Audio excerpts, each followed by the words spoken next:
দলের শীর্ষ নেতার আগমন ঘিরে ঢাকা ১৮ আসনে বিএনপি মনোনীত প্রার্থী এস.এম. জাহাঙ্গীর হোসেন ও মহানগর উত্তরের নেতৃত্বে চলছে ব্যাপক প্রস্তুতি। উত্তরা কেন্দ্রীয় মসজিদ ও ঈদগাহে মঞ্চ নির্মাণ সহ সব ধরনের প্রস্তুতি নিয়েছেন নেতাকর্মীরা। এখন অপেক্ষা কখন আসবেন প্রিয় নেতা।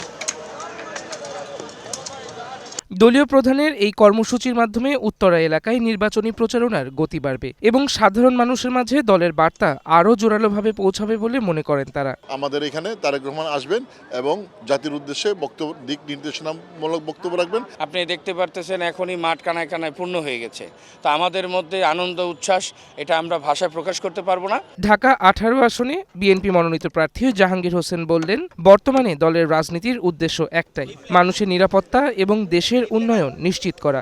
বিএনপি সরকার গঠন করলে অতীতের মতো আগামীতেও উত্তরাবাসীর সব চাওয়া পাওয়া পূরণ হবে। তারা মনে করতেছে যে ১২ তারিখে যে নির্বাচন, ১২ ফেব্রুয়ারি যে নির্বাচনটা হবে, বাংলাদেশে একটা ভালো নির্বাচন হবে এবং অনেক বছর পরে তারা তাদের পছন্দনীয় প্রার্থীকে ভোট দিয়ে বিজয়ী করতে পারবে, তাদের কল্যাণের জন্য, তাদের এলাকার উন্নয়নের জন্য। সমাবেশ স্থলে নিরাপত্তা ও শৃঙ্খলা বজায় রাখতে কাজ করছে আইন শৃঙ্খলা রক্ষাকারী বাহিনী এবং স্বেচ্ছাসেবকরা।